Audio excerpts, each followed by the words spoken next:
Man, you come straight out of a country. Yo, good afternoon. Good afternoon. What's up? Oh, appreciate it. Hey, someone got a little budget for straight out of comic book, boy. That Yo, who's in the studio? Yeah, right.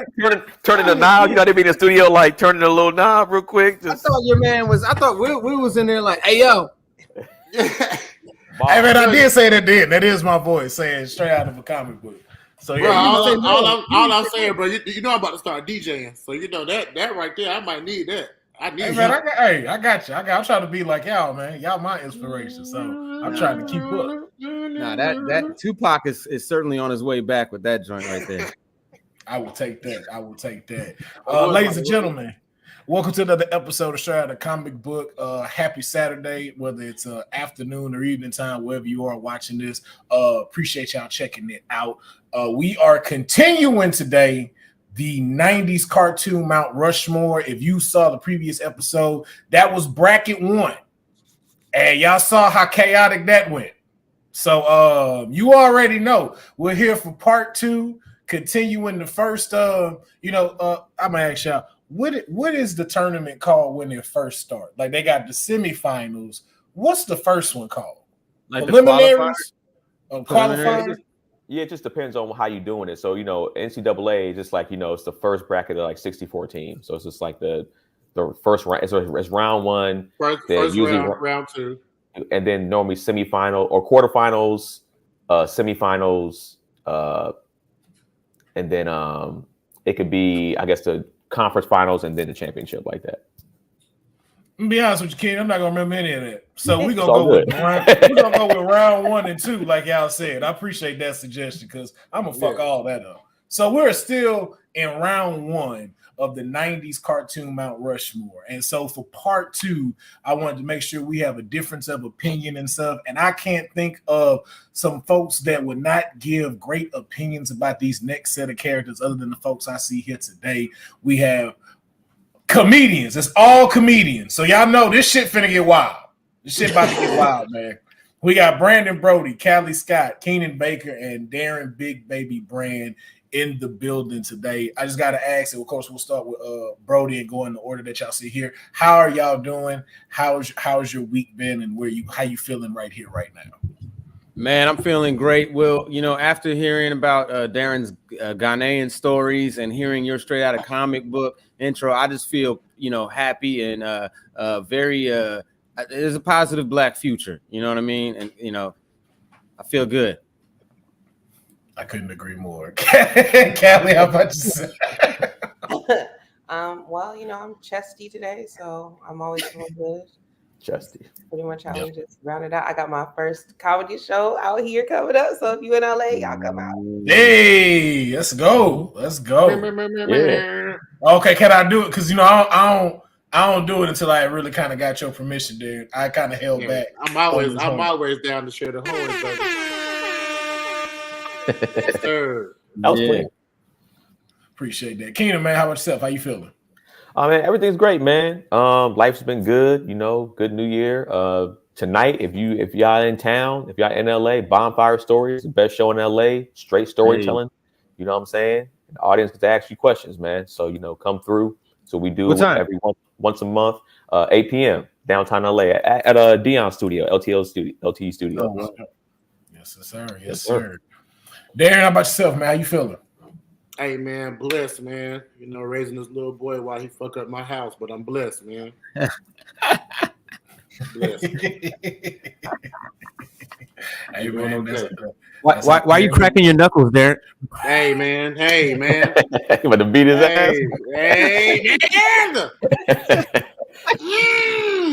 I feel like he be trying me, bro. I feel like he be trying me. I be like, DJ, don't touch that. He be like, don't touch what? Lucky duck elevator go down, bro. Woo. But nah, man, I'm good, man. Blessed, man. Man, good to know. Good to know. I'm glad that all of y'all are here. I appreciate y'all taking the time to come out. So, as I said, man, we're doing the 90s cartoon Mount Rushmore. And so just a few rules before we jump into it. So this is going to be a debate. This is a character versus character. So each of our guests are going to get to take their selection of who they're picking and why they're picking it. And so some of the criteria to remember when you're making your pick is, did this character have an impact when it came to the 90s and beyond? What were some of the things that made this character unique? And of course, something that Clint Coley always says, can you tell the story of? When it comes to debating. So can you tell the story of 90s cartoons with or without this character? So always just keep that in mind. If it gets just a little too hectic, I have my gavel here to get things back in order as well. And as always, our favorite speedster, God Flash, is keeping minutes. Don't ask where he's keeping minutes, but he's keeping minutes, just so y'all know. So does anybody have any questions over the rules? Let's do it. All right, and just always, and I'm glad that y'all told me that y'all are all doing so well. Please keep that feeling once this episode is over, because I don't want y'all to be upset with me with this ride y'all about to be on. So we are going to go ahead and get into the first group. And Broady, I am going to start you off first. Remember, y'all will vote. And whoever wins will go on to the next round. So here is the first round. Ren and Stimpy versus Ed, Ed, and Eddie. I'm gonna go ahead with Ren and Stimpy. Ed, Ed, and Eddie didn't have that much of an impact on me. If we're being like, if we're using that word, Ren and Stimpy for sure did. Ren and Stimpy was like the first you can do that in a type of cartoon that I kind of remember, because they'd show what's the name? Stimpy would pull a booger out of his nose, put it on the shelf, and then they would double down on it and then do a close up where the artist put even more of their skill into decorating Stimpy's said boogers, right? Yep. And I was like, dang, I didn't know you could show boogers. Like, this is a time I didn't know you could show boogers on TV. You know what I'm saying? And so for that, it was unique in that regard because they do those close-up. Cinnamon Toast Crunch Man was just hilarious. Again, things I didn't know you could do on cartoon. He had to hold on to his ass cheeks to fly through the air. I didn't make the cartoon. I forgot all about that. Wow. Yeah, I did too. And then they would double down on his ass cheeks. They'd do another shot, and his ass cheeks would have the shine lines on them and all that. I'm like, yo, you can do these in cartoons? Insane. Yeah. And then lastly, can you tell the story? Well, for sure, you cannot tell the story of early, I guess it was early Snick without Ren and Stimpy. It was part of that lineup. They had like Doug, Rugrats, Ren and Stimpy, and then they'd show like maybe Are You Afraid of the Dark? So like I think Ren and Stimpy for sure has a solid place. And you can't tell the story of Nickelodeon without Ren and Stimpy. I agree. All right. So we have Brody's pick. We're gonna move it on to Callie. I was raised in a Christian household, and Ren and Stimpy was not allowed. And as an adult, like when I went back to go and watch it, it was disgusting and filthy. But I'm not here to tarnish and slander. I'm here to glorify. Amen. Okay, without y'all, Ed, and Eddie, because it was iconic. It literally represented all of the things that was happening in the 90s. The kids was outside all day doing that. We didn't see no parents. We was having a good old time. We was doing stuff. We had friends that was weird. We had girls picking on boys, which was iconic. That was part of my life. Of course, we was bullying dudes. Like it was everything that cartoon. Did he turn his back on me? He did turn his back on you. I told you it get real in this debate. I was not joking. What? You know what? You see these faces down here, right? All I'm saying is this represented all of our childhood. How are we going to erase the history of 90s cartoons by leaving this out? This was us. We had a stupid friend, a dumb friend. We had lots of friends. Ren and Stimpy, what are they? flea-bitten rodents. Like, please, don't do that. Come on now. We talking about things that represent the 90s, that represent our souls. You got 3 versions of erectile dysfunction. You're wild. All right. So I said I was slander. Hey, you said that. They didn't say that though. They didn't say that. So, those are off in the first round. That's what we're doing. But hey, your opinion is your opinion. You stand tall on it. What the kids say nowadays? You stand on business with your decision that you just made. Did I say that right? Standing on business. Okay, something like that. Yeah. Okay, something like that. Whatever they saying now. Stand on your stuff. That's your vote. Is that you are voting for Ed and Eddie, correct? Yeah. All right. So now we got no hesitation. And so she's just saying that because Ren and Stimpy wasn't allowed in her household. I'm not saying that. I'm saying that even as an adult, like, it was filthy. If y'all just want to be nasty, booger eating boys, and that's very judgmental. Mm-hmm. We're talking about very sexist too. Honey. Yeah. Wow. Very sexist. All right. Wow. All right. I don't feel seen. Today's channel, young lady, and my side, that was important. All right, so look, we gonna keep it pushing, and we're gonna move into Keenan. So now we got one with Ren and Stimpy, one with Ed and Eddie. Keenan, the stage is yours. Who you picking? Choose wisely. I'm choosing what I need to choose, and I mean, I think the answer is obvious. It's Ren and Stimpy. You know what's funny? We got to look at it like this: Ren and Stimpy is one of the first few cartoons that literally open up the edginess of cartoons. Like, a lot of these cartoons that are edgy now is edgy because of Ren and Stimpy. Whether you're talking about Rick and Morty or anything, Rocko's Modern Life, that were kind of like a little weird and awkward and shit like that. Ren and Stimpy is the grandfather of all that. So I would say that first. And I would be like, I think it depends on what year you was born in as an 80s baby. Like, I'm 85, and I feel like Ed and Eddie came at a time to where I was just like, I was kind of aging out a little bit, so I didn't really watch it that much. Ren and Stimpy caught me at such a young age that it had a huge influence on my childhood. Whereas Ed and Eddie, I think I was probably preteen at that point, maybe a teenager, and I'm just like, okay, it's cool, but it wasn't. I wasn't watching it. I just wasn't locked in as much as I was with Ren and Stimpy. Very, very fair point, sir. Very fair point. So you are going with Ren and Stimpy as your selection. Yeah, I think even like you said, telling the story of 90s cartoons, it's like that literally is one of the grandfathers of edgy cartoons. Like they got away with sex on there without having sex. It's crazy. Like literally, he was smashing Stimpy. I mean, he's smashing Stimpy with a saw on one episode, and you see it like grooving the butt cheeks. That's wild. And they got away with that.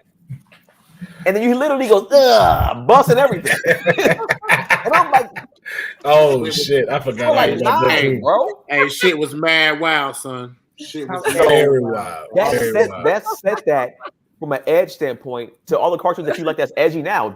It's them. They're one of the grandfathers. Shit was mad wild, son. Very wild. He smashing him with a saw, yo. With a saw. I didn't even think. And he not lying. I remember that visual. It really happened. No cap. No cap. All right, Darren, man. Who you got the stage, man? Who you picking? Ren and Stimpy, dog. It's really not too much to, you know what I'm saying? I'm gonna be honest. Till KB said it, bro. Like, I didn't really rock with Eddie like that. I think that was a little bit. I might have been trying to, write a little letter. Do you like me? Check yes or no. Get my little girlfriend popping off at that time. I really won't. You know what I'm saying? I was probably making a little tape off the radio. I wasn't really worried about cartoons like that. I was trying to so I creep. You know what I mean? Creeping on the down low. Nobody got to know. Okay. Ren and Stimpy, bro. And for every reason they said it, like, it was edgy. Like, Ren and Stimpy was like, almost, am I supposed to be watching this? Like, if my mama really watched Ren and Stimpy, she would not have let me watch Ren and Stimpy. Yeah. But she did. But she did. But that's the. But that's the dopeness about it. You know what I'm saying? Because even think about it now. All the cartoons, even the movies that we watched back in the day, watching them as an adult, those really are adult cartoons. You were just blinded by the colors and the cartoonish shit. You know what I'm saying? Like, some of the wildest adult jokes has been thrown in our face. And Ren and Stimpy was like, that's when we was at that age. We kind of knew a little bit, but we didn't know. And for that, man, it's epic. And plus, Nickelodeon, it's a top It's a top 3 or 4 for Nickelodeon, man. All right. We got 3 for Ren and Stimpy. We got 1 for Ed and Eddie, and then my pick. I guess it should really be obvious is Ed, and Eddie. What 90s baby are you? You just like to be a rebel, bro. You just like to do that shit for no reason.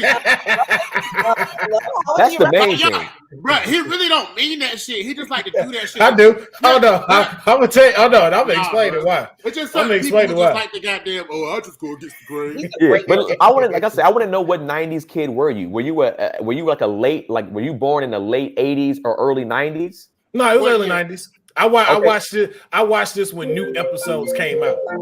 So you were, that's what I'm saying. You being a later 80s to early 90s baby makes sense why you were like Ed, and Eddie more. That's how I feel. Yeah. You gonna spin yourself, nigga? What's up? No, because I got a message and I was trying to figure out what was being said. I think Grace is trying to join. You said she's trying to join? Mm-hmm. I was gonna say just tell her to join. Yeah. She got the link. We need help. Yeah, she got the link. We need help. Yeah, but no, to simply put it, like young ass babies. Ren and Stimpy was cool, but like a lot of things the cat said, it was like a little too gross for me. And also, I'm a person that likes storyline. Ed and Eddie had a storyline for me, like cul-de-sac, going outside and playing. All the stuff they used to get into going outside and playing. Some of them episodes is the same shit that me and my friends were doing with the bikes, everything. Them Jawbreakers was crazy as hell. I knew 3 Canker sisters, which was some trailer park white girls that stayed across the tracks and stuff like that. They weren't sisters, but they was always hanging out and they ain't never had no shoes on. So I related more to that show than Ren and Stimpy. For me, I think that they are. Then they had way more iconic characters, man. Nigga, Stump is a fucking art piece in France right now. Ren and Stimpy came and went, tried to bring it back, didn't do too well. It I'm not taking away that you can't. You definitely can't tell the story of 90s cartoons without Ren and Stimpy. Gotta give it that respect. I do got to give it this impact. But for my choice on this, I had a bigger impact with Ed, and Eddie. So wait. Let me ask you a question. Then you say Ren and Stimpy came and went. What happened with Ed, and Eddie? Didn't they go and then that was it? No, they came back. They came back. Mm-hmm. Oh, I didn't know. Yeah, they came back. Not that impactful. Sounds like y'all need therapy from the trauma from Ren and Stimpy, and we can get y'all the help that you need because it was disgusting. Y'all are talking about children watching animated. It was hentai. What y'all doing? It wasn't hentai. I tell you that shit. No, I definitely wasn't that. It wasn't hentai. I know anime. It definitely ain't that. Yeah, I know anime. That shit is not hentai. That's not even a slither of hentai, nigga. Look at the artwork. Just the artwork. Ed, Eddie looks like it was drawn by Michael J. Fox. Oh shit, bro! Wow. It does. Man, that's disrespectful. It's definitely giving special. Okay, I can't knock that down. Damn it, bro. And they were low key. They were low key special. And they were. I know a few of them kids too, and they went in my class. Hey, you know what? Now that I think about it, yeah, all of them was special. Ed, and Eddie. Don't you get it? They weren't in my class growing up. Yes, they was very unique. They was very. That's the new word that the kids are saying nowadays. Oh man, because Ed was slow. Ed in the middle. No. Listen, don't try to break it down now. Don't try to break it down now. Oh, I'm still picking them. Don't get me wrong. I'm still picking them. I don't care. That's still my pick. Hey man, live it up, man. That's still my pick, man. But that, like I told you, I ain't come on here to argue. Yes. Hey, I understand. But we know that, hey, Ren and Stimpy, of course, is a classic. It's a heavyweight. Like Keenan said, it is kind of that battle of if you from the early 1990s to the later 1990s, that's what it stand on. And just for us, unfortunately, we got 3 people who stand on closer to the beginning 90s than we do towards the 98, 99 era. Can I say something real quick? I want to read a comment, a great comment that somebody said. Mr. Regman 26. I'm sorry, I might be saying your name wrong. He said Ed, Eddie, and Eddie came out in 99 and has new episodes in 08. It should not be a contender for the 90s impact. So it only had 1 year technically for the 90s, which is why, like I said, I was literally going from middle school to around high school at that time. But it's just like that's what it is. You had 1 year in the 90s, whereas Ren and Stimpy had at least 5 to 7, maybe. Yeah. In 99, I was trying to find the booty talk DVDs that my uncle had hidden. In 99, I'm trying to find them. Everybody's trying to watch Ed. Hey man, look, y'all only won by 1 vote, so just keep that in mind. You only won by 1 vote. It wasn't a landslide. In 99, I was like, hey, passed out. Go to the closet. Go to the closet. At 3 p.m.? We just got out of school. What's up? You ain't gonna have a snack. You ain't gonna get a snack first. You gotta get it in when you can in 99. On DVD. Because you thought everything was going in? Come on, man. 99. You used that line, didn't you? You used that line. Man. Hey, we might not be there next year. Girl, it's about to be the 2000s. What we gonna do? This could be it. Y2K, girl. Y2K was, girl. Yeah. But it's about to be 2000s. What if we don't make it? We ain't gonna get an opportunity. I love you, girl. Yeah, that's real. But all right, then. So now we're gonna get into the next two. Oh, okay. I think we got Grace coming through now. What's going on, Grace? So much. I'm so sorry, guys. I can only be here for a few minutes, but I wanted to chime in. Well, you hear on you. Check out the goddamn. Well, let's see what your input is on this next one. Our next one's up is Doug Funny versus Tommy Pickles. Ooh, now here we go. Okay. Oh, I got okay. Now this is a question. The Cali Freeze? Okay. So, is there anybody who'd like to volunteer to go first? All right, Grace, jump right in. Go ahead then. God damn, that's crazy. So we're trying to say which one's better. Yes. Which one are you picking to go into the next round? Tommy Pickles. He's the most confident kid at 3 years old. Doug Funny always, like he was shy. He never kind of spoke up for himself, only in his head. He was insecure. He was insecure. Tommy Pickles was a leader. Okay. My favorite cartoon was definitely Rugrats. And I think Tommy Pickles went on more adventures in real life than in his head. That's my little input. That was okay. violent. So, all right, so you choose Tommy Pickles. She went crazy. She went crazy. Keenan, who you got? Man, this is tough. Even though Tommy Pickles, when he grew up, he got hella awkward looking. You know what I'm saying? He never grew into his head. He looked crazy. He started looking like Stu. He started looking like his dad. Yeah, he looking like Stu. Yeah. Weird as fuck. Hey, you know what Tommy looked? Tommy looked very unique. Very unique. On the Eddie side of the game, for sure. So that's funny how cute kids don't turn out cute when they get older. Don't say that. Was a cute ass kid. Don't say that. My son cute as shit. Don't do that. The pressure's on. But this is tough because, man, I feel like when Doug was out, I was close, maybe not exactly his age, but I was close to his age. And I guess it's like how you guys felt about Ed and Eddie. So it's like I was watching Rugrats 2 at a young age, but I wasn't, of course, that young. But I feel like you related more to Doug because it's like you had that crush. I had my Patty mayonnaise growing up, and that shit shook me, bro. It was scary to try to talk to her because you want to get embarrassed. So it was like, and I had my Skeeter, my homie. Like I had a homie that was like Skeeter. Like all that was like, it's tough because as much as I love Tommy, Skeeter was black. And Skeeter's black. Of course he's black. Yeah. So it's like, black. If you related, I feel like you might have, because I'll be real with you. When it came to Rugrats, my favorite character wasn't even Tommy. It was Phil and Lil, because they got active. They were about that business. They were. Shit. The twins was about whatever, my nigga. Hey, Lillian stood on some damn business. It was the muscle, bro. It was the muscle. Even their moms was about that shit. So it was they like always had the blicky in the diaper.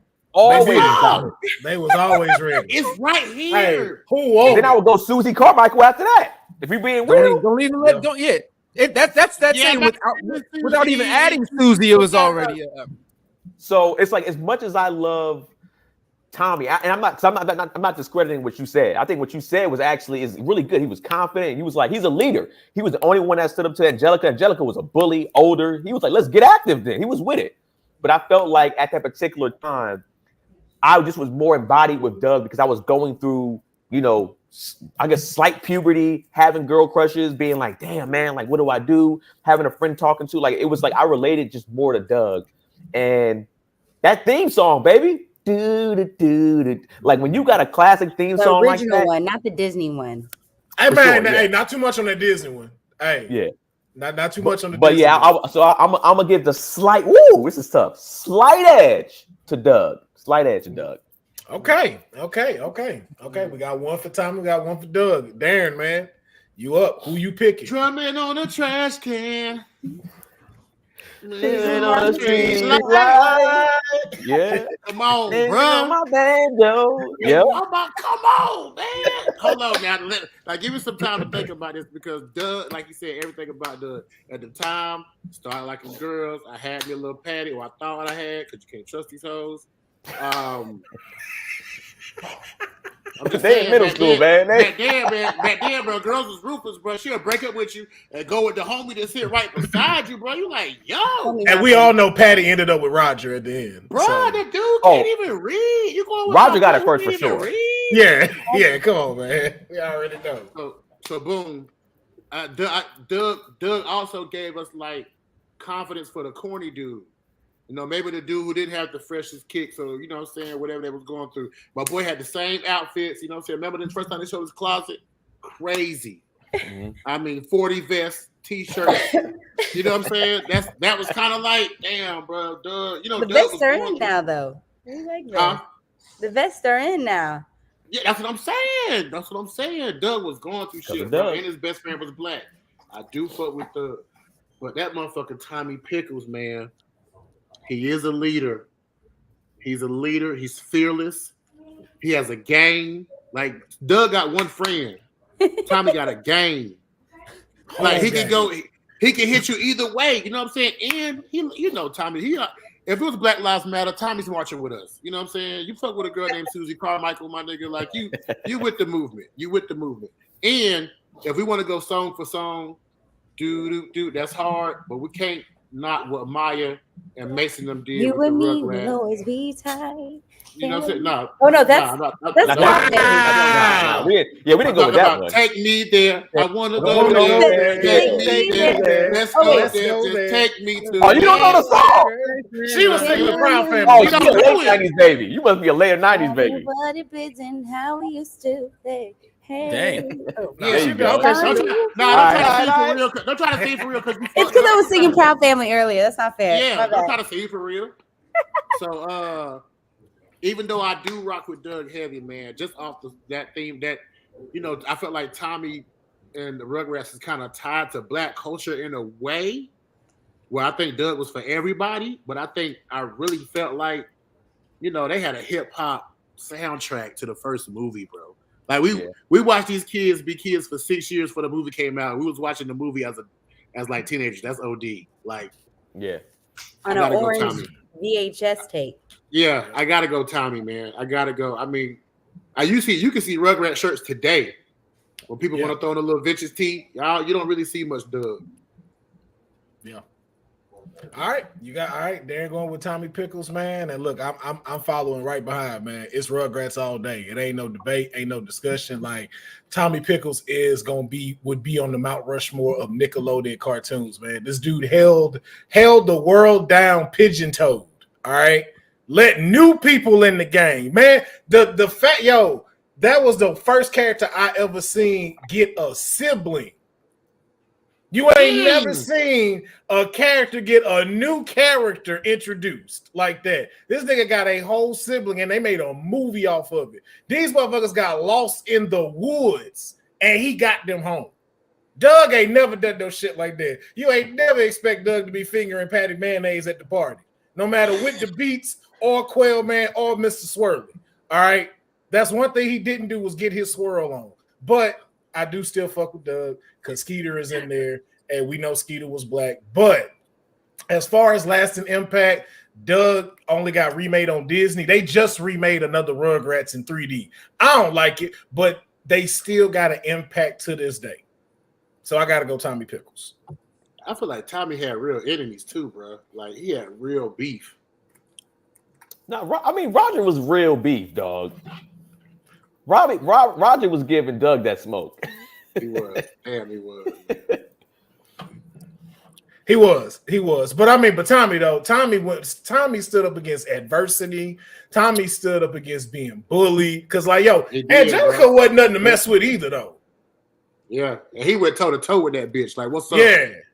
She was making everybody cry. Like yeah. And that man kept his 10 toes down looking at her like, hey, yo, fuck you. And he took care of his friends. He took care of Chucky. You know, Chucky was a liability. Yep. You know what I'm saying? Sure. He took care. He no matter what happened, Tommy always made sure Chucky was straight. You can't even get that in niggas today for real. Today, you'll never get your homie to give you that much confidence like Tommy did. This man Tommy was a motivational speaker to Chucky. Really? Chucky would have never done half the shit he did at Tommy would tell. You could do it, Chucky. Don't be scared. You ain't gotta be scared. We here with you, friend. And he did that shit bow-legged too. Damn. Mm-hmm. A pigeon-toed hero. Broady, who you got? I mean, I've been just going back and forth, man. Hearing everyone's making some great points. Look, this song is really like tying me towards Doug. I don't know if you remember this hit by the Beats, man, but this was Doug. When we talk about standing up, Doug would stand up to his parents because he said he needed Mo allowance. Yes, not more. Mo. That was a look. You ever heard this song? Yeah. This was he was fighting for us, bro. He was fighting for us. I felt like him. I wanted to stand up to my mom and dad and be like, yo, but I was black, so I couldn't do that shit. But he did that, man. And that was a song that was on there. That was like, yo, kids, you can stand up to your parents, man. But you can't. You just a kid. But you know what? It's just like, I think the thing that leads me over just the most is that Rugrats had real black representation and it felt real. They weren't scared. They didn't have to make like Skeeter or Roger may have both or may not have been green. They made them those colors because they're like, hey, we're not saying anything. What? Oh, maybe he's eating fried chicken. I don't know. But Rugrats made a decision and they didn't coon them out, yo. They just felt like cool black people, like the relatable black people, like their hair was how black people's hair is. They didn't have some other like design on there, you know what I'm saying? Because they would do that on a lot of black cartoons. Like, why is their hair still not black style, So was Patty Mayonnaise black? Patty Mayonnaise, I think she was Latina. The name, possibly. She might have been light skinned. I can see Latina though, just because Doug might be red. Patty was Latina, man. I think Roger was just like the classic redhead, like kind of kid, I do think Skeeter was black.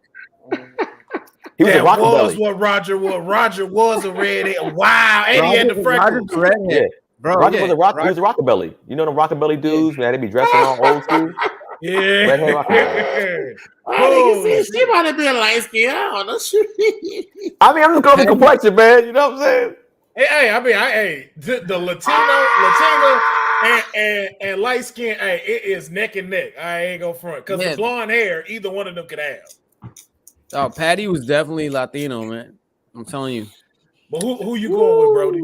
But I'm gonna have to go with Tommy Pickles, man. He was the Martin Luther King of the kids. He accepted Susie Carmichael in and was like, yo, Angelica, I really ain't fucking with what you doing right now. Susie's my leader, fam. Like if we're talking big kids, I'm rocking with Susie's. Big facts. And Angelica was blood, bro. She was blood, and he chose the Black Queen over his own blood, bro. Yeah. Tommy was, man, give Tommy Pickles flowers. Tommy has real agency, he's the real Captain America. Like I wouldn't be surprised if Tommy Pickles real shit. Yeah.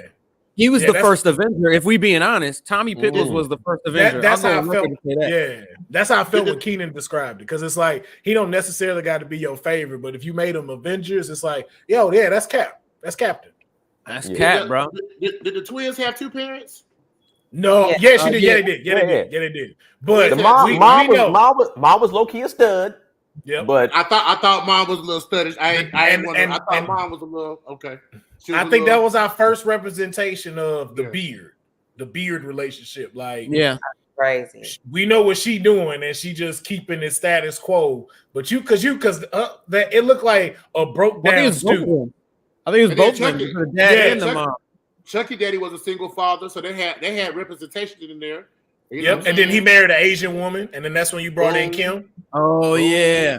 So I'm not gonna go because y'all taking out my points. Oh my bad. I'm so sorry, Kelly. You right. That's not that's my fault. That is my fault. That's my fault. That is my fault. Bad, Patty. My bad, Patty. What are you doing? Kelly, you are who you selected. I will not stand for the Angelica slander, first of all. I don't know if y'all have ever been the oldest cousin in the group, but everything the babies do, you get blamed for. So really, I think that there's a little perspective that needs to be revisited here. We are adults now. We need to really think about, really the unfairness that she had. She was the only one who could communicate with the adults and the stupid babies. Why are we calling them stupid? Yeah, hold on. Why they don't? Wait a minute. Hold on. Why we been disrespectful? They that was her lingo. Yeah. She said, "Stay over here. Let's do whatever y'all want to do in the playpen." And they was breaking out, doing all kinds of dangerous stuff, unsupervised. No adults was watching them. She had so much responsibility on her. Wasn't she the one putting them in those predicaments? Even her doll had no. She was manipulative. Yeah, she was corrupting them. She was telling them to do stuff. Man, she couldn't take care of nothing. Look at her Cynthia doll. Right. Cynthia doll was herself stressed out so much that she had ripped the hair out. The Cynthia doll was on meth. Did you see that thing? That is yes. I know that. Yeah. Girl, I ain't know what. I don't know. I mean, that thing was woo, child. Furthermore, I think that Tommy Pickles was a liberator, and I mean, really, he was starting a lot of stuff. But my favorite episode ever was when he was like, "Let's all be naked." And I just thought that was a beautiful moment. And there's nothing in Doug that everybody is just like, man, let's just remember this. Like, Doug was cool. I like Doug, but of course, Tom. My boy had to coach Chucky on to get the pamper. He was like, Chucky, come on, man. Let it on, bro. You gotta let it all the way out. Everybody else is doing. Remember the twins today is also first. Boom, top of the head. The riders. Hey, was like, fuck it. Hey, was like, wait, Lil, why yours look different than ours? I don't know. You know what I'm saying? I thought I was one of the guys. Lil, what's that? Where's yours? Yeah. Like, huh? And just kept it pushing. And that was all about confidence. Because Chucky, you remember Chucky he won't win it. Chucky was like, come on, man. Y'all got your privates out, man. This ain't right. Anxiety. Tommy was like, man, free yourself. Free yourself. And what'd he do? Diaper came off. Diaper came off. Yeah. So, man, look, as much as we love Doug, man, hey, it can't go over the icon that is Tommy Pickles, man. Shout out to Doug. Yes, man. Always shout out to Doug. But, man, Tommy Pickles will be moving on to the next round. And then we're going to go ahead and jump into this next one. So, let's see. We have Wolverine versus Sailor Moon. Can I go first? Yes, you can. Wolverine. Okay. Anybody worried about this Sailor Moon hoe? Anybody worried about her? Wolverine is iconic. Okay. They still haven't got his suit right. He done been in 19 movies. They still ain't got his suit right. And we still go watch it every time. Every dumb one, every great one.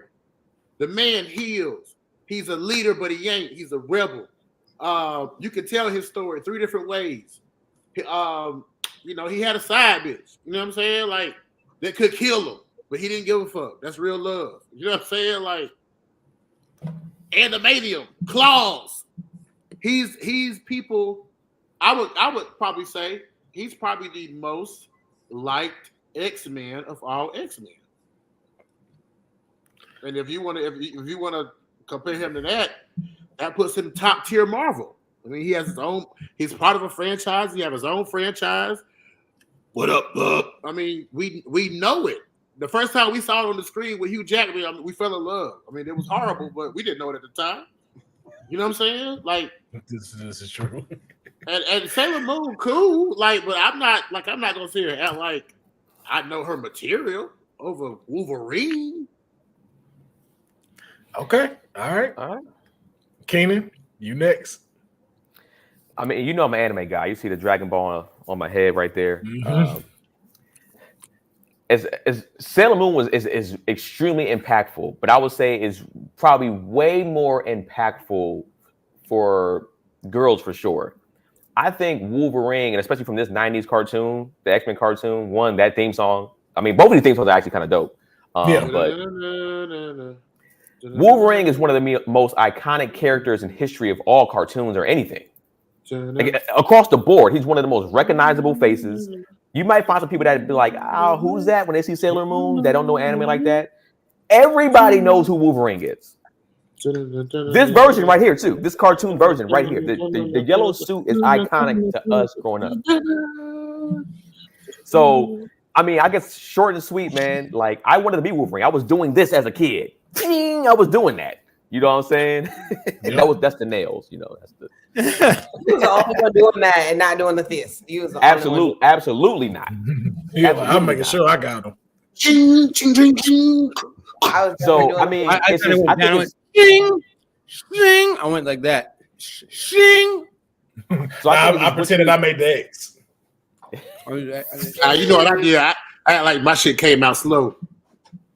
Oh yeah. Nah, that's iconic right there, though. So we used to do that. We used to put our hands onto your neck like this. Like sometimes the middle one slips, and then we'd do the finger.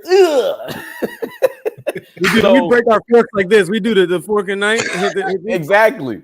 So from an iconic standpoint, bro, on the Mount Rushmore of characters, dog, Sailor Moon, if you an anime head, and I'm an anime head, but I think it leans more towards one gender for most people, for the most part. Wolverine. Yeah. Callie? I do agree with what you said. I think that Sailor Moon definitely is like a very iconic piece of like 90s cartoons for anime, as far as like introducing like women to anime. For sure. And that kind of is sticking me up because I'm like, it was so important for like a lot of the weebs that we have now. Like that was we really needed that little soft introduction, but I can't remember nothing from Sailor Moon. I love Wolverine. It's like, a beast though. It's just so good. Like you got to give it to Wolverine. I like Sailor Moon though. I don't. Yeah, it's okay. It's okay. Follow your heart. It's okay. It's hard, man. That's because I couldn't even picture that on the same level. Because I don't know. I never really did the anime. Now I tried to dabble. There's always. I'm not knocking Habisha. I'm just saying for me, I don't coordinate with it. Yeah, you know what I'm saying. And plus, I mean, like, you got to who the hell can touch Wolverine iconically, cartoon wise? From an icon standpoint, but Callie's right. It literally probably introduced majority of the girls that are into anime. And if you talk about power scale wise, they cosmic. They dogs. Like they beasts. Yeah. So yeah.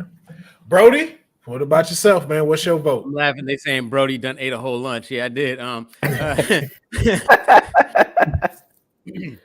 It is a hard one. I mean, if we're like obviously like it's easy for me to go Wolverine, right? But if we're looking at like impact, like to be able to bring an entire audience into a cartoon style, like again, like to Callie's point, it's not like women weren't watching cartoons, but they weren't watching anime. They weren't watching anime like that until Sailor Moon, and then that opened their mind up to watch things like Pokemon or things of that nature. Where it's like anime was a understood thing by the female demographic.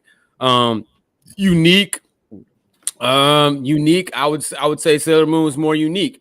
We'd already seen the classic comic book cartoons, but to see a female protagonist in an action anime, a female driven, you couldn't do female driven shows, there was no real female driven shows if you really think about it. Can you tell the story of 90s cartoons without Sailor Moon? Yes, absolutely. Absolutely. So in that category, you can absolutely tell the story. But as far as it having a bigger impact and being unique, I gotta go with Sailor Moon. Okay. Solid reasons. Did you watch it though, Broady? Hell no. I mean, I know the theme song. He is the one named Sailor Moon. Fighting evil by moonlight. That's all I got. Yeah. The song fucking slaps. It does. It's iconic for sure. But then you didn't even watch it, Broady. Even harder. The that shit hits. That's one of the hardest cartoon songs ever. Yeah. Will, did this go? Again, I didn't watch it, man. I didn't watch it. His vote is invalid. By the nigga didn't even watch it. I don't give a fuck. I don't give a fuck what he explains from here on out. I'm not being selfish. Like, I'm being honest. I didn't watch. I probably seen bro, 3 you and a half. At least watch what you vote for, bro. No, you don't have to watch it. No, I know what it is. Like I say the chorus was enough. I know the theme song. I've seen another episode of Sailor Moon. It's one of those shows I used to watch while I was eating breakfast, but I wasn't really watching it. It was just on in the background. Like I treated Sailor Moon like the radio. You feel me? I was doing other shit while Sailor Moon was on. I was like, why is this? Was this nigga Vega from? Nah. He was trying to get the women. He was trying to get the women on the side. He was like, "Listen, let me get the women real quick. Let me see how." This man that always be messing with the girls. Did you watch it? No. What? He was like, "How do I get the women on my side? Let me go Sailor Moon, nigga. You didn't even watch the show, bro." No, I didn't watch it. But that doesn't mean that I don't know about it. You know what I'm saying? Have y'all met Donald Trump? That's the Lord. That's the Lord. What? But you know about him. That's a terrible example, man. That was horrible. Man. All right, bro. Yeah. Broady, man, as much as I can understand where you're coming from, man, I also got to go Wolverine. As you said, though, like these are two people on two different paths that probably have but probably have almost equal the same impact, depending on who's looking at it. Where Wolverine exceeds Sailor Moon, though, is hers is more, it hasn't impacted everybody. You know what I'm saying? Like you can go around the world and you say Wolverine, they're gonna know who Wolverine is. And that's just really what it is at the end of the day. And it really started from this cartoon character. Wasn't nobody fucking with Wolverine until we watched 97 and we was like, hey, bro, I fuck with this dude. And he stole Cyclops' chick. And don't nobody like Cyclops. Bruh, there it Wolverine was so big, they made a movie with his real name. Yes. And that's by far one of the best ones he got. For sure. Can I change my vote? Nah. And side note, I like that first Wolverine movie. Yeah. Nah, I'm sorry. I'm one of the five people that like the original Wolverine movie. I liked it actually. Oh, Origins? Yeah, it's terrible. It wasn't great, but it wasn't bad. Talking about the China one? Yeah, his Chinese adventure. No. He's talking that's about the second one. No, that's the second one. That's the Wolverine. That's the one with the Silver Samurai. We talking about the original, the origin one, the one that had the we had to fight Sabretooth. Yeah. Yes. Yeah. That was cold though. Sabretooth was KO, bro. Woo. I was saying it wasn't great, but it wasn't like as terrible as people be trying. You know what? We might have been too young. We might need to revisit that one. That might be a revisit because we might have been too young to understand the Wolverine. What, the second one? Yeah, the second one. No, we were old enough. No, we old enough. We got it. No go back. We got it. I was trying to give it anything. No, we understood it. It's like the Amazing Spider-Man 2. It's like, yeah, we got it. We know what happened. Yeah. All right, man. So let's go ahead and keep it pushing and going on to this next round. As we know, Wolverine is moving on into the second round of this tournament. So our next set up, Rocco versus TJ from Recess. Ooh, hey, man. So I think this is. Can I go? Yes, you can. Yes, you can. All right. So I think this is another example of what your age is, because I think Rocco's my life. That's what I'm going with. For me, TJ and Recess in general, I caught a little bit of the beginning, but I wasn't locked in. Rocco's Modern Life, bro. My mom for years used to call women heifers, right? That was her word. Heifer, shut up, heifer, heifer, get this heifer up out of here. I didn't even know what it meant. And then I was watching Rocco's About Her Life, and my mom was like, "Is that character named Heifer?" I was like, "Yeah." I was like, "What does that mean?" I always hear you say it's like it means fat cow. And I remember I was like, "That's oh shit!" Like I finally put it together. But it's tough for me to say because I will say more people in general will say Recess in general is iconic. For me personally, Rocco's Modern Life, I was more locked into than Recess. But I do think from a standpoint, Recess is going to probably get the win in a vote because it's more people's childhood in the mid to late 90s for them. They're locked into Recess. So for me personally, Rocco's Modern Life. Okay. Darren, would you? In fact, no, Callie, what is your pick? You seen my face was contemplating. You saw it. All right, then we'll jump back to Darren. We'll jump back to Darren. Then you smile like you was ready to go. I agree with everything KB said about Rocco. I really do. But impactful wise, Recess, it just runs circles around it. I think Rocco Modern Life was a specific cartoon for a specific group of people. Almost the same as like Ren and Stimpy-ish. You know what I'm saying? Like those type of cartoons had a specific audience, like your Beavis and Butthead. Like they was big, but it had to be a specific kind of thing you was looking for. I feel like Rocco fell into that. I really rock with Rocco, but that Recess, man, because the one thing about the cartoon Recess, it brought it back how important Recess really was to us. Like the actual action of Recess, like how you would be in class, like, my God, when is it? 1 o'clock. Kickball is on my mind. The monkey bars is on my mind. The tire is on my mind. Like, and you know, the adventures, the friendship, the things they went through. Like, they did a lot in Recess that's like not really feasible, but we believed it. You know what I'm saying? So impactful wise, I gotta go TJ, man. And he was a leader, bro. He was with the shits. He was a fearless leader too. Fearless. All right. So we got one for Rocco, one for TJ. Broady, what's your pick? Yeah, I'm kind of with Keenan in regards of like just Recess was like I was just a little like an age, maybe like a year or two older than Recess. Like I wasn't, but I liked I did like TJ. Like everyone had that white friend like TJ. You know, he was just like he was the homie. You know, he was like, oh, we going to TJ's house. White TJ. Oh yeah, he's cool as fuck. You know, like everyone like that. That's the conversation you have. Like I'm sure TJ went on to. He probably I wouldn't be surprised he was like quarterback for his high school football team. You know what I'm saying? It was just a cool dude. Always had you know just dope parties when his parents were out of town type shit. You know, keg stands were normal. Rocco and the heifer point was a big. When I found out that heifer was a bad word, I think I was more locked in to Rocco's Modern Life. Something about it though always felt like it wasn't for me. Kind of like when you watch like something on BBC, it's like okay, like we get it, but this joint feels. I mean, it wasn't Australian. He's a what was it, a wombat, right? Yeah. And yeah, just something about it always felt like this doesn't feel like American programming. Like it just felt different. It didn't feel like it completely aligned. I don't know, something about it. So I'm gonna go with TJ Recess, man. Okay. I'm gonna go with the same thing. I'm TJ, man. Just like how they saying in the comments, Lito's Way and Big Beck, man. TJ is an older Tommy Pickles. Like that's Tommy Pickles' cousin. Like, I love Rocco, but I'm also I kind of lean towards what Broady said. Like I enjoy watching Rocco, but I always kind of felt like what was going on kind of went over my head a little bit. Like I didn't really know almost like what some of the episodes were about and what they were doing. So it kind of felt like an overseas type of humor that I just wasn't catching.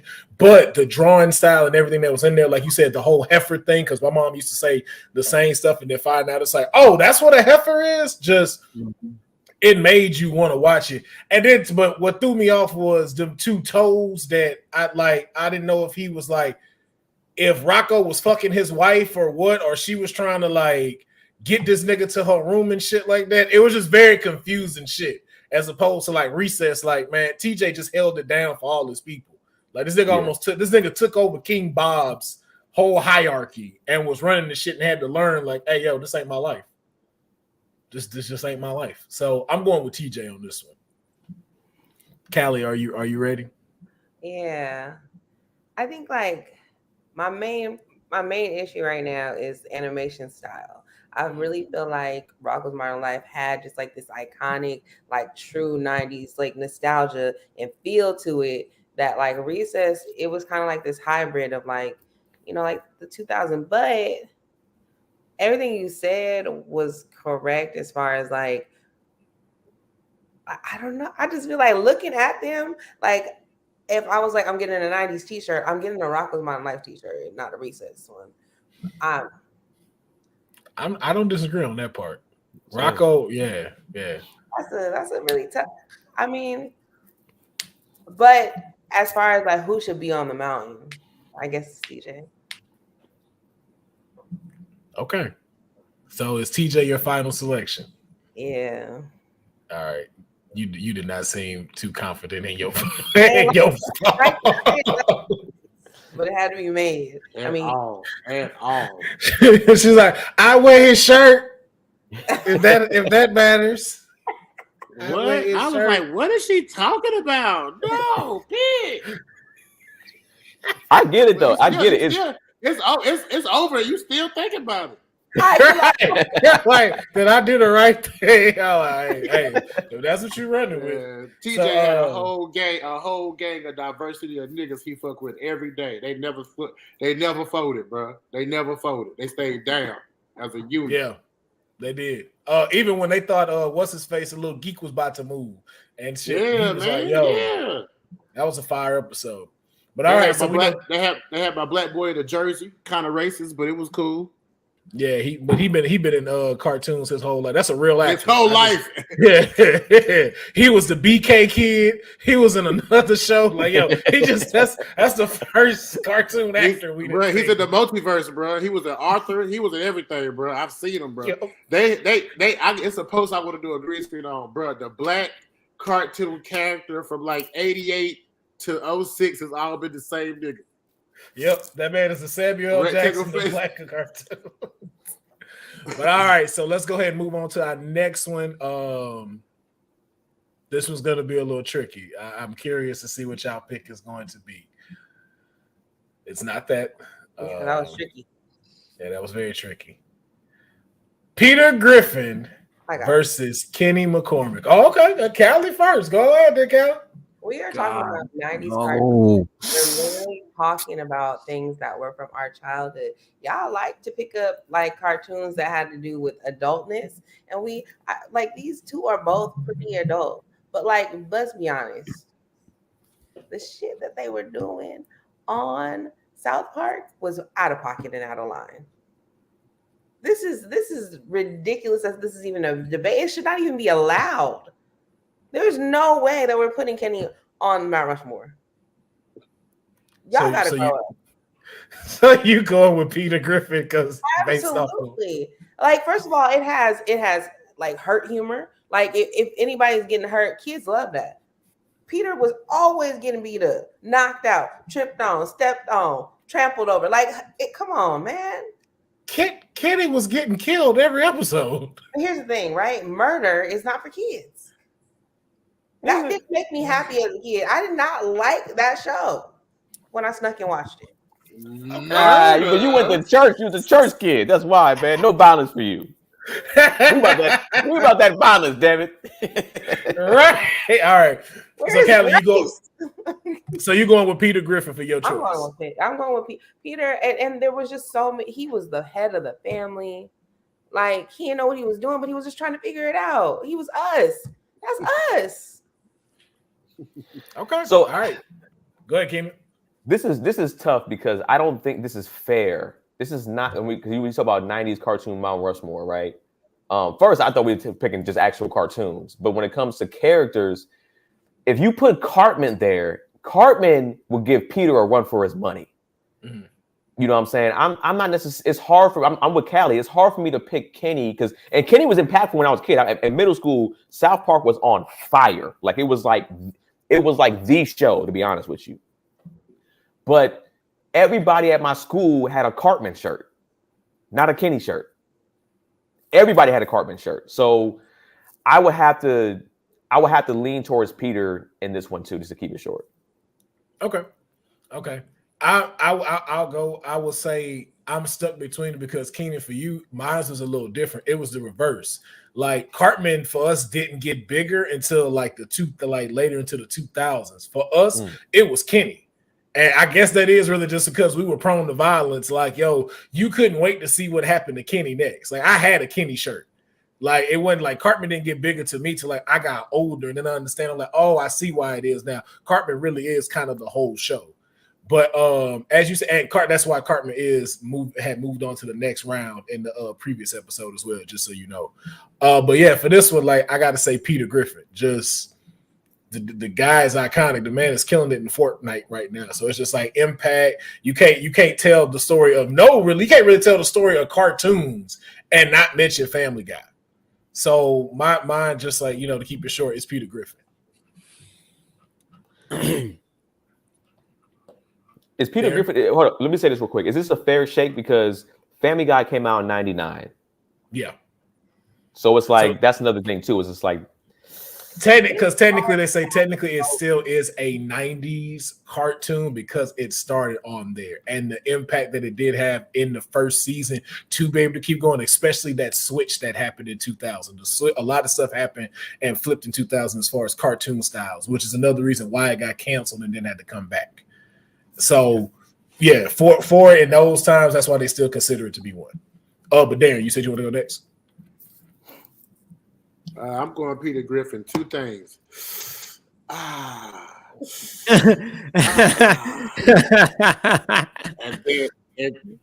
then number two, fighting. No, also the fact that Family Guy, anybody could get it. It doesn't matter who you are. Black, white, race, weight, height, gender, anybody could get it. And then the other part is fighting that chicken, man. That is some of the best fight choreography I've ever seen in my life, man. And I could watch it. I mean, I've literally hit the clips on YouTube and rolled up and watched them things straight through and be crying laughing, bro. So, I mean, it's Peter Griffin for me, man. Roadhouse. Roadhouse. That's my favorite shit. All right, Broady, man, who you got? Bring the chaos. Man, it's a hard one. Kenny, made such an impact because you never seen just a kid get killed on a cartoon and then them shout a phrase, "Oh my God, they killed Kenny, you bastards!" Yeah. Like that was, if you weren't saying that in the 90s, what were you saying? The other thing about it, Kenny was unique in the regards like his voice was talking like this and he was cussing, he was saying all types of shit like this, and like sometimes they would get away with stuff. They say, "Man, these motherfuckers on this, I ain't fucking with these niggas right here." Like he'd say things under his hoodie, and that's unique as hell. That's very, very unique. Can you tell the story, man? You can't tell the story of because it was on Comedy Central. Maybe you don't have to tell the story of Kenny. But if we're being kind of meta with it, Kenny basically reset the world. He created a time machine. If you keeping up with the South Park vaccine specials and all that stuff, Kenny saved the world, and Kenny saved the world in the movie. Oh yeah, in the movie he showed it.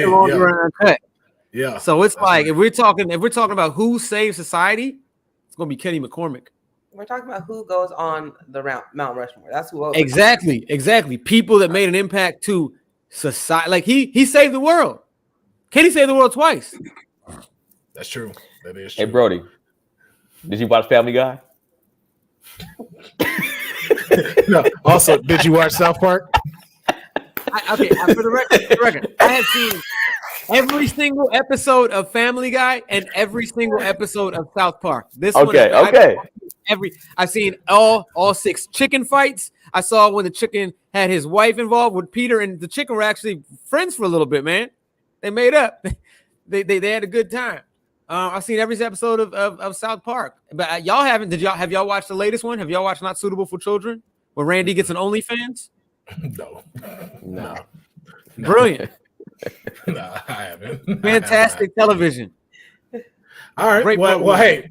Well, hey, I'll say this though. At least we do know, like I said from the previous episode, one of those characters are moving on. Unfortunately, it's not going to be. Oh my God, you killed Kenny, you bastard! And see, but that's kind of, unfortunately, like that's going to be iconic. But to Keenan's point, it lasted in a certain amount of time because it's like, yo, we don't do that anymore now. It's kind of just like, okay, it is about Cartman, so it's just like Last thing, I mean, even this is actually a Kenny point. Master P and Lil Romeo had a song about Kenny. Kenny's dead. My nigga Kenny ride tonight.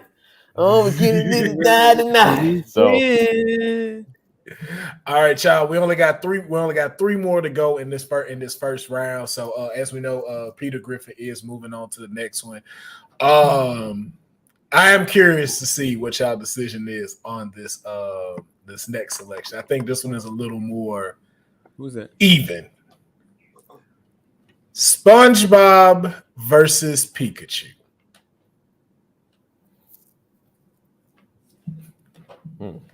Ain't no old shit here either. I know all y'all watch SpongeBob. I know all y'all done watch some Pikachu. Now this is going to be another point here with this. SpongeBob is the same thing. He came in late 90s, like pretty late 90s, like 99. So Pikachu, bruh, I guess it's people they go back and forth between Pokemon even being an anime. But you talk about visually, that's just tough. Shit, visually, they both very iconic. Damn. Mm-hmm. Dog. And SpongeBob only needed one season to lay that impact out.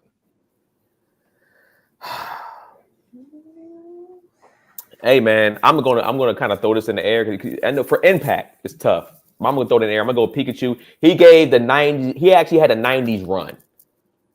You know, SpongeBob didn't have a 90s run, dog. He came in the fourth quarter. You know, everybody tired. He got a little layup in. Cool. He get some points in there. But Pikachu was holding like the 90s down. I almost didn't graduate, you know, from like middle school and stuff like that when the games were coming out because I had my Game Boy Color in class and my grades were dropping. So I'm a lean towards Pikachu, but I get if you're gonna give him that 99 run, I get SpongeBob, dog, because he's iconic. All right. Let me get Darren's real quick because I know Darren does have to dip because I know you got to get to a comedy event. So Darren, go ahead and go. What is your pick between SpongeBob and Pikachu? If you want to go in the whole grand scheme of things, yes, SpongeBob is this oversaturated. I mean, I never got it. To be honest, I never got it. The craziness about it, I never got it. It's cool, but it's like I don't know if it came in when I was just too grown. I don't know. But Pikachu, I don't know. Pikachu was my dog, man. Pika. I don't know. That was kind of Pokemon was crazy. I mean, Pokemon was wild, bro. Like they even had grown people searching for Pokemon like in parks and shit. Like we talk about years later, bro. Like that's some OD shit. I don't think I remember. Like it was 30-year-olds. Like about to go get some Pokemon. Like you gotta give respect where respect is due, my nigga. Like, that is so wild. Niggas was crashing their cars because they were trying to catch. Bro. Yeah. Didn't somebody walk off a cliff trying to catch one? My niggas was risking the airborne COVID disease to get Pokemon, bro. They had to tell niggas in certain areas they had signs up like, "Hey, there's no Machamps here." You gotta respect it, bro. You gotta. I mean, Pokemon had the movies. It had a series, bro. I done see Pikachu get his ass beat so many times. It's like he never won.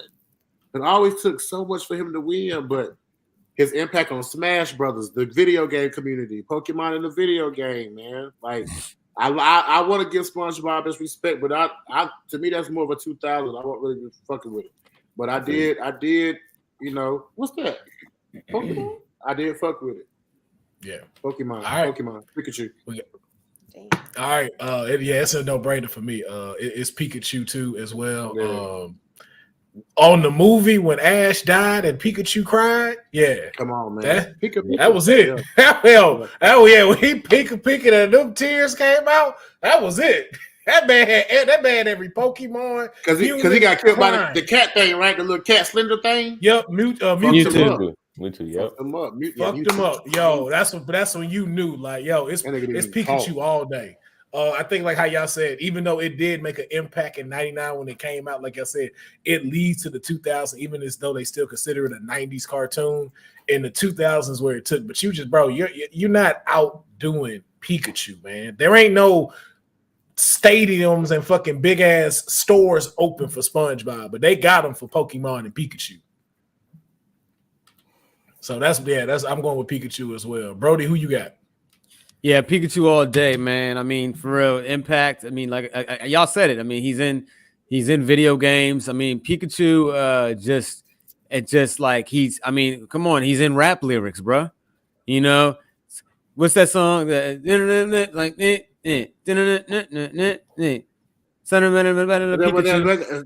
Pikachu. Yeah. Gotta get rid of, yeah. Yeah. He's in songs. You know, Pikachu. Smash Brothers is a very hard contender. If you see someone that's nice with Pikachu, you're like, oh shit, you got to sit up in your chair. You might even stand up and play. I've seen it. Yeah, the man, he's gotten so far with just saying his name. You know, we understand him. He didn't need all the words that SpongeBob said. The man just said Pika, Pika, Pika. If depending on what kind of mood he was in, and then to double down on him, they allowed Ryan Reynolds, Detective Pikachu. Wasn't the worst movie in the world. Wasn't the worst. I didn't need my Pikachu to have a voice, but it just shows like there's different. Like they've got a whole series outside of Pikachu called Detective Pikachu, where he has a job, where he's employed. Yep. All right. So Pikachu walked so Groot could run. Facts. Yep. Groot wouldn't be shit if it weren't for Pikachu. Groot is just a character that want to be a Pokemon so bad. Just so bad. So bad. I just keep dying, growing branches. And I only got one word I say, and y'all understand all of it. Callie. Really like SpongeBob. I just feel like there's so many. I got just Pikachu. Like logically Pikachu, but like really, like SpongeBob. Go on. Hey, look. When I told you they had them grown niggas out there with that app. Once you said that, it was like that's what got you. That just. I'm talking about. I know niggas who are drug dealers. Where you going, man? I'm about to go see if I get me some what? It's just like, but you could watch. But SpongeBob was such a feel good, like. Go ahead. Damn. It's okay. It's okay. Look at him. Look at him. SpongeBob look unique. Pikachu. You do. Pikachu cute. You know what I mean, bro? Like, he throwing up a little gang sign. Look how he posted. Like, what's up? You know what I mean? Right. And there was no hoe in Pikachu. Like he even though he might have been getting some L's, he fought everybody. Yeah. Bro. Pikachu was no matter what size, no matter what power. Yeah, he was solid. He was on the floor twitching in pain. And still trying to get up. He fought a Gyarados. Charizard and went at it. Yeah. It got his ass rocked. Charizard told his ass. So. Nobody else seems to be torn about that decision, but okay. Nah. Because I think too. Nah, to Keenan's point though, like it for the 90s, like I said, it was dope, but it is again they considered a 90s cartoon, but his stuff didn't take off till the 2000s. So we putting him on a mountain. He'll be on a mountain on one of these. But as far as the 90s go, like he said, that 99 run, although impactful, still not enough to take away from like something like a Pikachu. So like I said, we got two more. Dan, I know you got a dip. So like whatever you want to, by all means and stuff. If you want to stay for this next one, you can. But yeah, whenever you want to pop out, it's all good. Our next one. Animaniacs versus DuckTales. Shit. Damn. I can't leave. Darren, would you like to go first? Yeah. Ooh wee. You know what? I might be a bitch and leave because I don't want to choose. and I feel like wrong now. You got to choose now. I just feel like that's the best thing to do, man. Internet tripping the shit. Yeah, right. Damn. Use my hotspot. Yeah, I'll send you my. Animaniacs. Wow. Wow. We don't even know who are they descendants of. We don't even know. It just came out of nowhere. We accepted them with open arms. DuckTales. It's kind of, I mean, you're really going to get siblings, right? Because Huey, Dewey, and Louie. I mean, all right, boom, fuck it. I'm gonna say DuckTales, and the reason why, and I'm gonna get out of here. 90s t-shirts put DuckTales in hood ass clothes and sold them shits. If you want to talk about impact, they had Uncle Scrooge with the dollar bills, had all the rings on. With the rings on. I mean that's tough. If you wanna get real, the DuckTales been part. I remember when they started putting on Tweety Bird and the baggy jeans, they did that to the DuckTales. So DuckTales has always been tied to the black culture. I'm gonna go DuckTales. All right, they're going with but my favorite episode of Animaniacs was the yearbook episode when that dude was in the background of every picture, that whoever got the most pictures. Y'all know that? Fire episode. That's my favorite episode of Animaniacs of all time. That's a fire ass episode there, bro. Appreciate you popping up on here, man. Like I said, we'll definitely have you back on here to continue the 90s cartoons, man. Already. Yeah, sir, I'd like to hop in. Why do you keep treating this like this is a CNN interview? Why do you keep leaning up to the mic like I'm trying to hang up, but I want to hear what Broady got to say. Okay, so look, I gotta say, it's a very hard choice, but I'm gonna go with Animaniacs, and my reason is because I'm all right, man. They hold on. Wait. He's all right. I'm done. My reason is because they retconned the whole thing. They made a WB Tower. Whenever you pass by it after that, you're like, yo, the Animaniacs live in there. Like, we could see that. We're in LA, so we can walk. Like, I know y'all think about that every time y'all see the WB Tower. There's nothing else you think about. You don't think that's a water tower. You think in your mind, it's you think like the Animaniacs are in there. We believe the Animaniacs are in there. All right. And then the other thing about Animaniacs, man, you wouldn't know all the countries of the world if it weren't for this jump. You know this jump. United States, Canada, Mexico, Panama, Haiti, Jamaica, Peru, Republic, Dominican, Cuba. Like, you wouldn't know your countries if Yakko didn't jump in front of that globe and start saying Paraguay, Ghana, Nigeria, Lagos. You wouldn't know these countries. You really wouldn't. Who else spent that much time dedicating time to tell y'all every single country in the world? Huh? Yeah, not no teacher. Not no teacher. Yeah, I'm saying, what parent, what family member sat down and said, I'm gonna go through every single country in the world with you? That would have been Yakko. All right, so you're going Animaniacs, right? Animaniacs all day. All right, I hear what you're saying on that, sir. Here's my counter.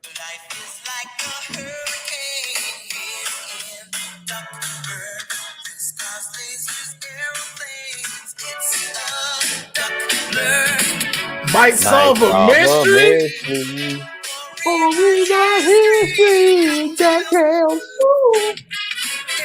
Come on, man, bro. You can't look. I love Animaniacs. Oh, shit. Come on, bro. Exactly.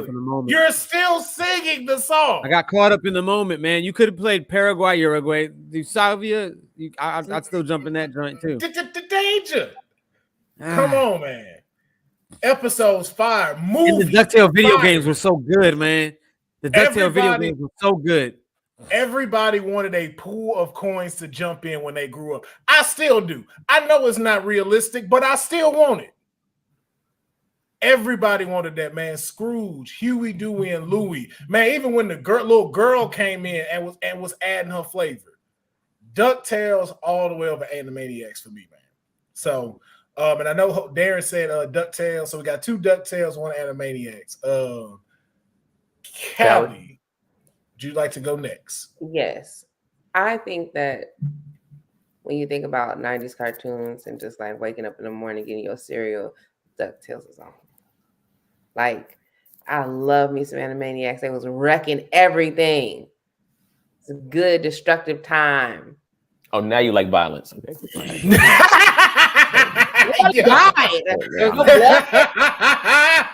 Go ahead. He got you on that one. He got you on that one. He's like, oh, that's the violence you like. Okay. Yeah, wholesome violence. Okay, there's a line. Wholesome violence. The DuckTales, like I mean, even the style of the cartoons, like it speaks. Now, wait, I have a question for you because we said characters, and now we have squads. Yeah. Well, yes, because this is a group, and I don't think it would be fair for like to put them just as one with these particular groups as when we were putting this together.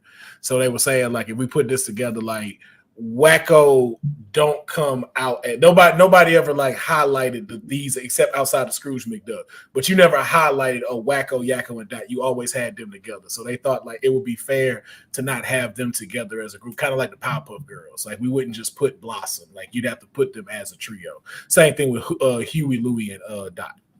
Okay, I mean I'm for the DuckTales. I was just asking for clarification. Yeah, so some of these are groups, some of these are groups, and some of these, of course, like they come like of course, just a single.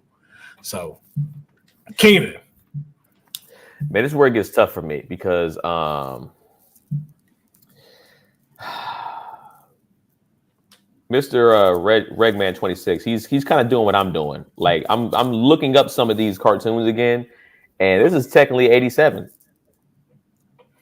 And so now I'm going like, what are we talking about? Because yes, it was for sure impactful for us for the 90s for sure. That's a fact. But would it be technically considered a 90s cartoon coming out in 80? It did 3 years. It didn't do 1 year. If it was like 89, I would give it fighting for 99 or for the 90s. But since it had 3 years in the 80s to fight for its life.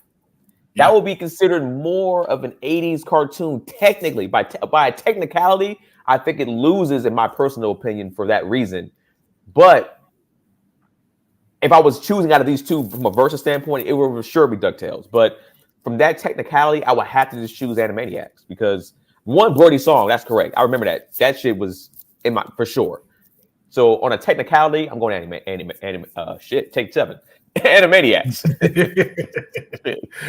All right, so actually though, that shapes up a good point that also kind of interlocked us, and I'm kind of glad you caught that. That actually gives us to go to our audience because technically Keenan is right. It is although they still labeled this as a 90s cartoon, it was technically started in 87. Kind of like the same thing with like Teenage Mutant Ninja Turtles. Like they still count that as 90s, but it started, like you said, in the 80s. Right. So I will have to ask the audience, who will be moving on? Is it going off of the technicality, or are we sticking with just a vote? And we're gonna see what this audience says. They're debating. Yeah, but like you said, you're talking about iconic off the theme song alone. DuckTales theme song might be top 5. Yeah, come on, man. Animaniacs is still in there too. Theme song wise, it's not like iconic. It's irritating. No, because you got to figure out how creative it is. Every single episode, they had their own. It's great. They had their own couch gag. They'd be like, they even remember they said they're totally insane, Pinky and the Brainy, and then they even took that January 6th moment. That one woman that got kicked out the Capitol building when they stormed the Capitol. Her soundbite was, "They pushed me out and they tased me." Someone matched that with Animaniacs, which said, "They're totally insane, Pinky and the Brainy. They pushed me out and tased me." And made me Those are the facts. That does not change the fact that the song is irritating. That's what I'm saying. But that's how good it's an iconic theme song. I've seen the Animaniacs theme song memed in present day over the DuckTales. But here's the thing. If like we was just in the car and I slapped on DuckTales, you might bob your head, sing along. And the Maniacs comes on, you can be like, cut that next song. Like I would never say that. I would never say that. You would think it. You don't want to say it out loud because you're that guy. But I wouldn't say that out loud. Because you're that guy. I would say turn that up. Run that Animaniacs track back. Run that back. Nobody. All right, so although we do agree with the song, I am going to have to rule with like the crowd and my producer that's on here as well. They were like saying, yo, even though like because some of these it is a lot of stuff that's in the 90s, some we had to put because they are more favorable in the 90s. But Keenan brought it up, and the fact that eventually one of these was gonna win. It was if it wasn't the 1999 argument, it's definitely this one because there's 3 more that are in these categories that also kind of had that same thing, but they got their hit in the 90s. But I am gonna have to say because of that, we are gonna have to DQ DuckTales and go with the Animaniacs because they did in the 90s. I have to go with the Animaniacs on this one. And that's because crowd producers, everybody made their vote. It's like, hell, this is a debate. Trying to hurt my feelings. It's all. First of all, there's women in here. Don't do that. Don't do that. I said to hurt my feelings.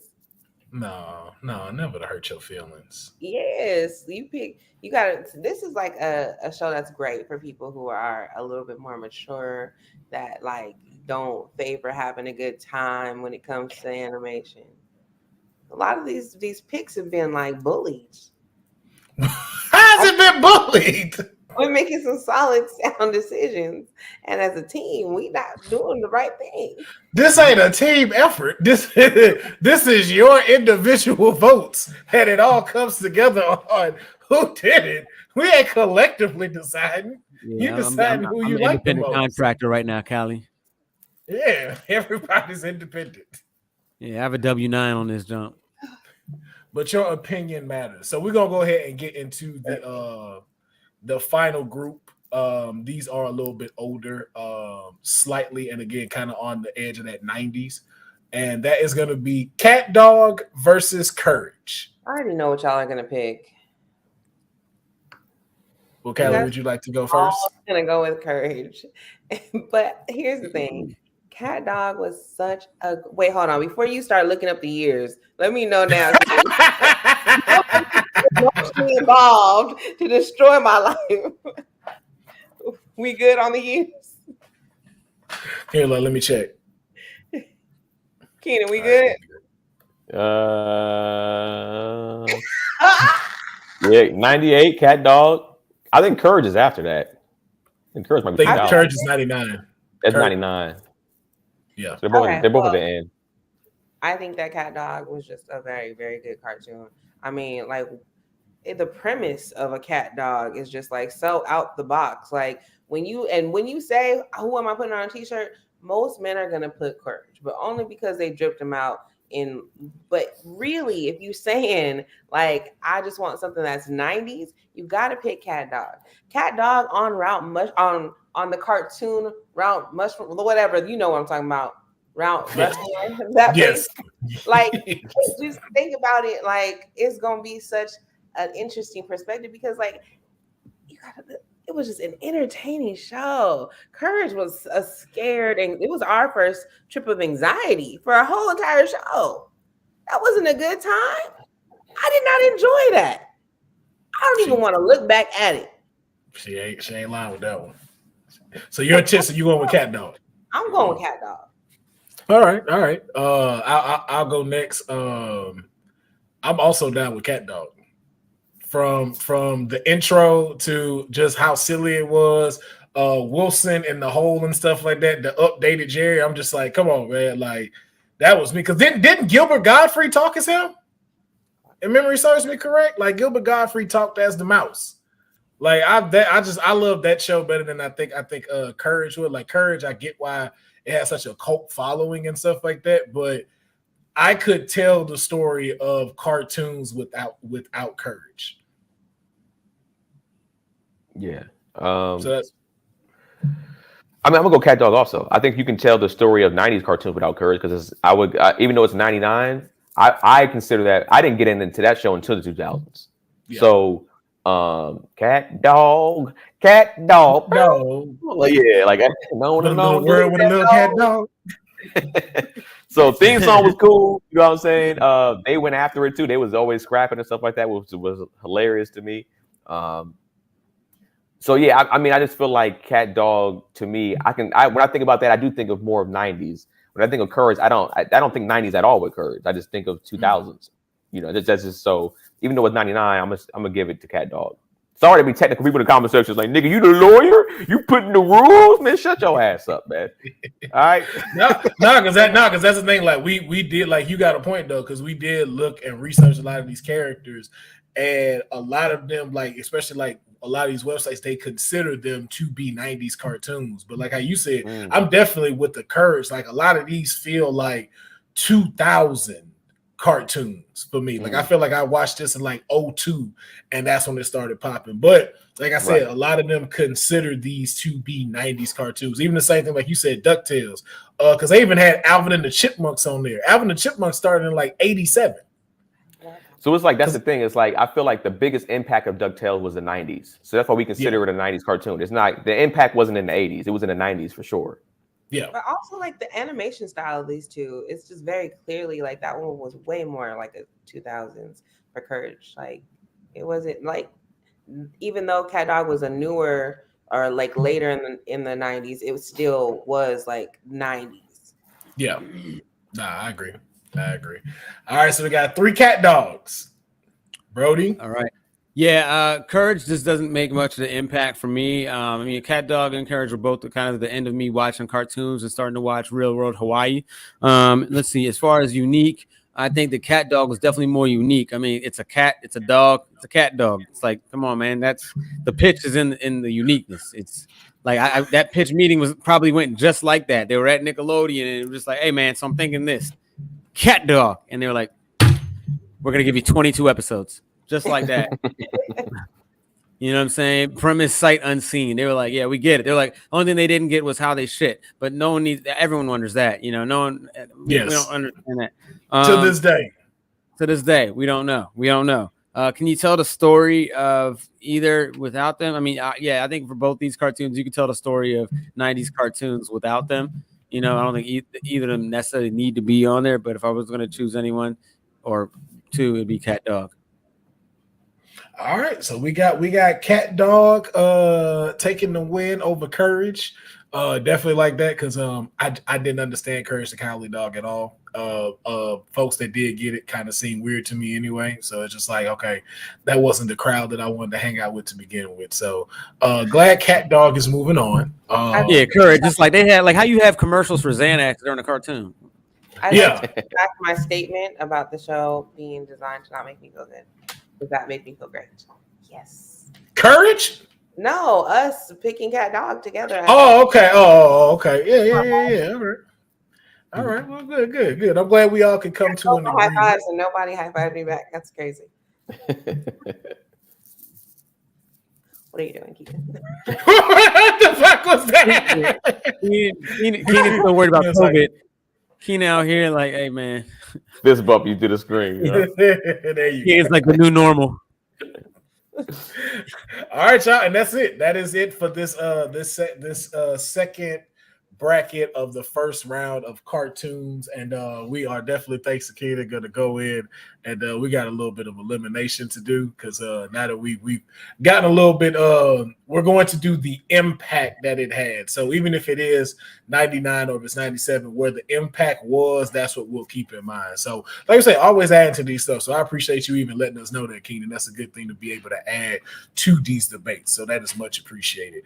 But that's it for this one. So as we know so far, we got Ren and Stimpy moving on. Tommy Pickles is going on to the second round, as well as Wolverine, TJ from Recess, Peter Griffin, Pikachu, Cat Dog, and of course Yakko, Wacko, and Dot are heading on to the second round for the 90s cartoon Mount Rushmore. So I just want to know how are y'all feeling after this selection process? That's fair. I mean, even the ones that I didn't agree, like I didn't pick, like TJ from Recess, like I wasn't fighting him on that. You know what I'm saying? So like I understood it completely. So I have no issues.